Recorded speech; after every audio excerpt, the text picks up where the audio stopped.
Kozhikode medical college ICU പീഡനക്കേസ് അതിജീവിത ഇന്ന് മുഖ്യമന്ത്രിയെ കാണും. കേസിൽ പുനരന്വേഷണം ആവശ്യപ്പെട്ടാണ് മുഖ്യമന്ത്രി VD സതീശനെ സമീപിക്കുന്നത്. പ്രതിയെ സഹായിക്കുന്ന നിലപാട് സ്വീകരിച്ചവർക്കെതിരെ കർശന നടപടി വേണമെന്നാണ് അതിജീവിതയുടെ ആവശ്യം. കോഴിക്കോട് മെഡിക്കൽ കോളേജ് ആശുപത്രിയിൽ തൈറോയിഡ് ശസ്ത്രക്രിയയ്ക്ക് വിധേയയായി ICUവിലായിരുന്ന യുവതി പീഡനത്തിനിരയായിട്ട് 3 വർഷം പിന്നിട്ടു. ഈ കേസിൽ പ്രതിയായ അറ്റൻഡർ ശശീന്ദ്രനെ പിന്നീട് അറസ്റ്റ് ചെയ്ത് അതിനുശേഷം സർവീസിൽ നിന്ന് പിരിച്ചുവിട്ടിരുന്നു. ആ യുവതി ഇന്ന് മുഖ്യമന്ത്രിയെ കാണുകയാണ്. കേസ് ശശീന്ദ്രനെ പിരിച്ചുവിട്ടു. കേസ് കോടതി നടന്നുകൊണ്ടിരിക്കുന്നുണ്ട്.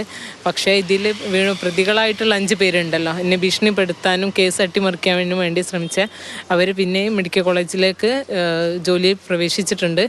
അപ്പം അവരെ പിരിച്ചുവിടുക, കേസ് തീരുന്നവരായിട്ടാലും അവരെ ആ ഹോസ്പിറ്റലിൽ നിന്ന് മാറ്റി നിർത്താനും, അതുപോലെ തന്നെ ഡോക്ടർ പ്രീതി അവർക്ക് എല്ലാ സഹായം ചെയ്തു കൊടുത്ത് കള്ളമൊഴി കൊടുത്ത ഫാത്തിമ ബാനു അവർക്കെതിരെ, പിന്നെ HMO അവിടുത്തെ പ്രിൻസിപ്പള്, അങ്ങനെ ഒരുപാട് പേർക്കെതിരെ പരാതി ആദ്യത്തെ സർക്കാരിന് കൊടുത്തിട്ടുണ്ടായിരുന്നു.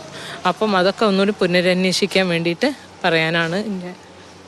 ഈ കേസിൽ പുനരന്വേഷണം വേണമെന്നാണ് ആവശ്യം. തീർച്ചയായിട്ടും കേസ് ശശീന്ദ്രൻ്റെ കേസല്ല, എല്ലാ തെളിവുകളും നശിപ്പിക്കാൻ വേണ്ടിയിട്ടുള്ള ശ്രമം നടന്നിട്ടുണ്ടായിരുന്നു. അപ്പോൾ അതൊക്കെ ഒന്ന് പുനരന്വേഷിച്ച് അതിലുള്ള പ്രതികളായിട്ടുള്ളവർക്ക് തക്കതായ ശിക്ഷ വാങ്ങിക്കൊടുക്കണം. നേരത്തെ ഈ ശശീന്ദ്രനെ സഹായിക്കുന്ന നിലപാടാണ് ആശുപത്രിയിൽ 5 ജീവനക്കാർ സ്വീകരിച്ചെന്നാണ് നേരത്തെ പറഞ്ഞിരുന്നത്. അതിലാണ് ഈ ആവശ്യം അല്ലേ?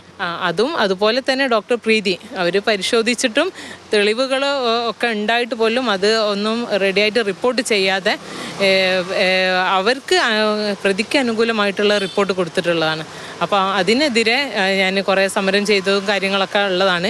അപ്പോൾ അവർക്കെതിരെ തക്കതായ ഒരു ശിക്ഷാ നടപടി എടുക്കണം എന്നാണ്. അതായത് ഈ ഡോക്ടറാണ് നിങ്ങളുടെ ശാരീരിക പരിശോധന നടത്തുന്നതാണ് അല്ലേ? അതെ, ഗൈനക്ക് ഡോക്ടറാണ്. അവർ പരിശോധന നടത്തി അതിൽ ബ്ലഡിൻ്റെ അംശങ്ങളൊക്കെ കണ്ടിട്ട് പോലും അതൊന്നും ഇല്ല എന്നാണ് അതിൽ രേഖപ്പെടുത്തിയിട്ടുള്ളത്. കമ്മീഷൻ ഓഫീസിന് മുൻപിൽ നിരത്തിൽ ഒരാഴ്ചയോളം പ്രതിഷേധമൊക്കെ ഇരുന്നിരുന്നു. ആ സമയത്തും വേണ്ടുന്ന ഇടപെടൽ ഉണ്ടായിട്ടില്ലേ കഴിഞ്ഞ സർക്കാരിൻ്റെ സമയത്ത്? ഇല്ല, ഉണ്ടായിട്ടില്ല. 13 ദിവസം ഞാൻ വെയിലും മഴയും കൊണ്ടിട്ട് അവിടെ ഇരുന്നിരുന്നു. പക്ഷേ അവരുടെ ഭാഗത്ത് വേണ്ട ഒരു നടപടികളും ഉണ്ടായിട്ടില്ല. സർക്കാരിൻ്റെ ഭാഗത്ത് നിന്ന് നീതി പ്രതീക്ഷിക്കുന്നുണ്ട്? തീർച്ചയായിട്ടും ഒരു പ്രതീക്ഷയുണ്ട്. 3 വർഷം മുൻപ് മാർച്ച് മാസത്തിലാണ് ശസ്ത്രക്രിയ കഴിഞ്ഞ് ICUവിലായിരുന്ന യുവതി പീഡനത്തിനിരയാകുന്നത്. അതിൽ പ്രതിയായ അറ്റൻഡറെ ജോലിയിൽ നിന്ന് പിരിച്ചുവിട്ടിരുന്നു. പക്ഷെ പ്രതിക്ക് സഹായകരമായ നിലപാട് സ്വീകരിച്ച 5 ജീവനക്കാരുണ്ട്. അവർ കോഴിക്കോട് മെഡിക്കൽ കോളേജ് ആശുപത്രിയിൽ തന്നെ നിയമനം നൽകിയതിനെതിരെ കൂടിയാണ്, അതിനെതിരെ കൂടി നടപടി ആവശ്യപ്പെട്ടുകൊണ്ടാണ് ഏതായാലും അതിജീവിത മുഖ്യമന്ത്രിയെ കാണുന്നത്. വലിയ പ്രതീക്ഷയുണ്ടെന്ന് കൂടിയാണ് അവർ പ്രതികരിക്കുന്നത്.